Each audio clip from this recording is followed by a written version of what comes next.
देश में आज महाशिवरात्रि धूमधाम के साथ मनाई जा रही है। देश भर में शिव मंदिरों में भक्तों की भारी भीड़ उमड़ रही है। सुबह से ही शिव भक्तों की लंबी लंबी कतारें मंदिरों में देखने को मिल रही हैं। आज सुबह से ही भक्त शिवालय पहुंच रहे हैं। मंदिरों में बम बम भोले की गूंज सुनाई दे रही है। अलग अलग तस्वीरें आपके टीवी स्क्रीन पर हरिद्वार, उज्जैन, अमृतसर और मुंबई में भक्त शिव मंदिरों में सुबह से कैसे ये सैलाब उमड़ा है, तस्वीरें देख सकते हैं। अलग अलग 4 तस्वीरें आपके टीवी स्क्रीन पर है, लेकिन आप यकीन मानिए देश के कोने कोने में हर तरफ शिवरात्रि का इसी तरह का उत्साह है।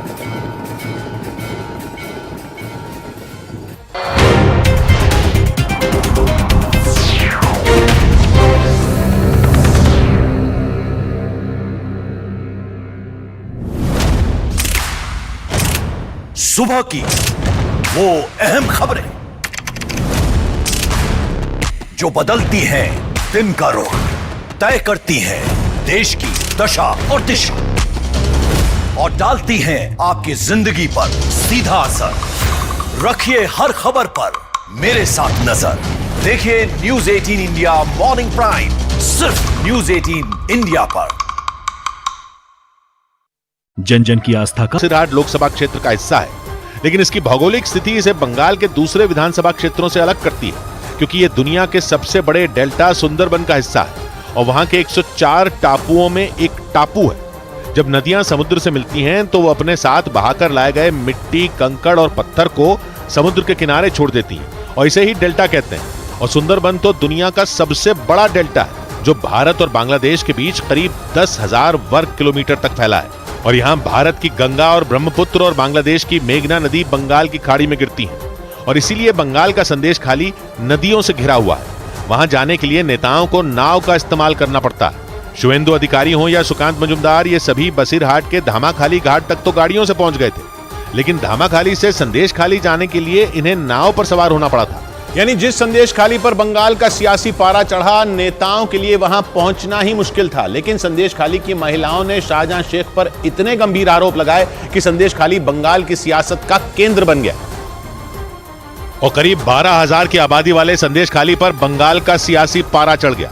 संदेश खाली जिस सुंदरबन डेल्टा का हिस्सा है, वो हरा भरा इलाका बंगाल टाइगर के लिए जाना जाता है। इस इलाके में जंगली जानवर और मगरमच्छों की भी अच्छी खासी संख्या है और वहां की आबादी कम होने की इसे सबसे बड़ी वजह माना जाता है। संदेश खाली और आसपास के इलाके में उरांव, संथाल और मुंडा आदिवासी समुदाय के लोग रहते हैं। ये सभी लोग संदेश खाली और उसके आसपास के जेलिया खाली, धामा खाली, हिंगलगंज और शमशेरगंज जैसे इलाकों में रहते हैं। ये वहां का डूब क्षेत्र है, यानी बाढ़ आने पर पूरा इलाका ही डूब जाता है। और कहा जाता है कि इन आदिवासी लोगों को अंग्रेजों ने यहां बसाया था।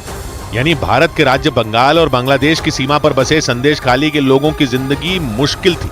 भौगोलिक परिस्थितियों की वजह से आबादी भी कम है, लेकिन इन आदिवासी लोगों के मुताबिक शाहजहां शेख ने उनकी जिंदगी और मुश्किल कर दी, उनकी जमीनें छीन ली और महिलाओं का शोषण किया। और इन्हीं आरोपों ने छोटे से संदेश खाली के आदिवासियों के मुद्दे को बड़ा बना दिया।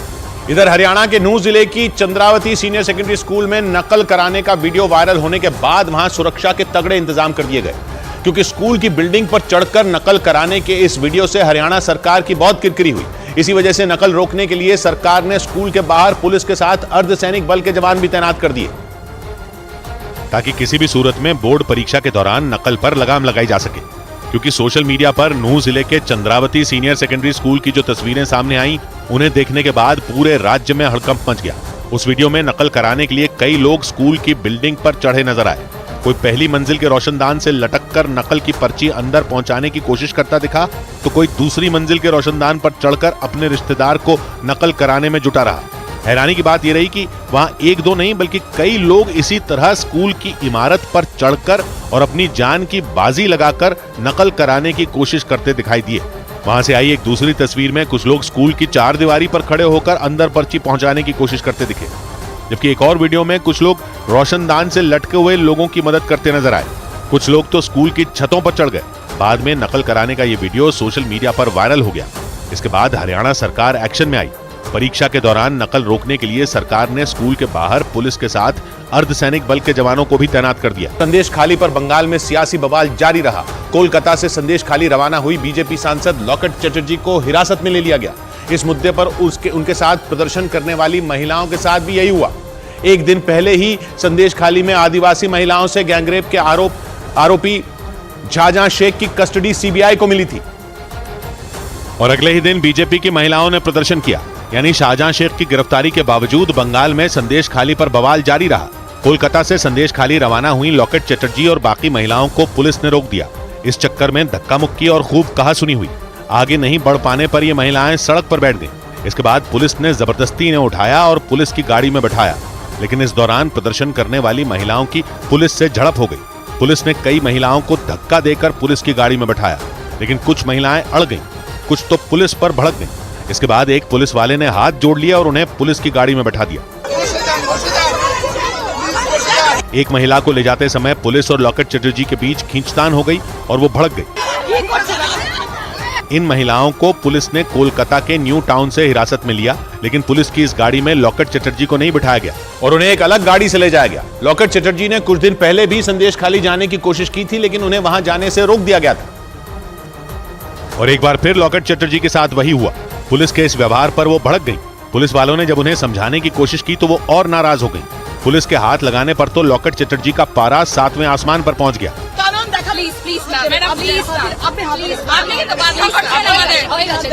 यही नहीं, लॉकेट चटर्जी ने पुलिस के सामने ही अपनी पूरी भड़ास निकाली और आरोप लगाया कि बंगाल पुलिस टीएमसी के इशारे पर काम करती है।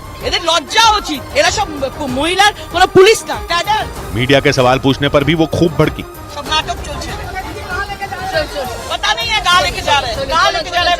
लॉकेट चटर्जी बंगाल के हुगली से सांसद हैं और पहले भी उन्हें संदेशखाली जाने से रोक दिया गया था और संदेशखाली पर सियासी पारा चढ़ता गया। बीजेपी ने बंगाल में महिलाओं की सुरक्षा का मुद्दा उठाया। इसके जवाब में ममता बनर्जी ने कोलकाता में रैली की। एक दिन पहले प्रधानमंत्री ने भी संदेशखाली और महिलाओं की सुरक्षा के मुद्दे पर ममता बनर्जी पर निशाना साधा था।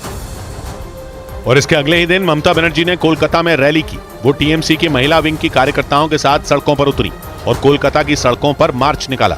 टीएमसी की कार्यकर्ताओं के अलावा ममता बनर्जी के भतीजे अभिषेक बनर्जी भी इस मार्च का हिस्सा बने। इस रैली में ममता ने बंगाल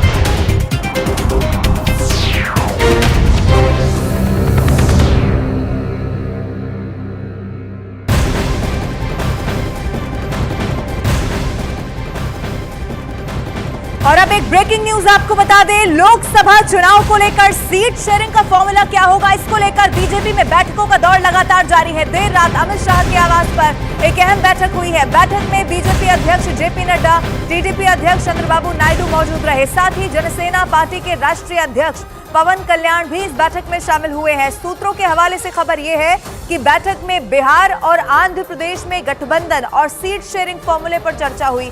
इस बैठक में बिहार कोर ग्रुप के नेता भी मौजूद रहे हैं। माना यह जा रहा है कि पूरी बातचीत अब अंतिम चरण में पहुंच चुकी है। मोहर भी अंदर खाने लग चुकी है। एक लंबी मंत्रणा दिल्ली में अमित शाह के आवास पर यह अहम बैठक हुई है।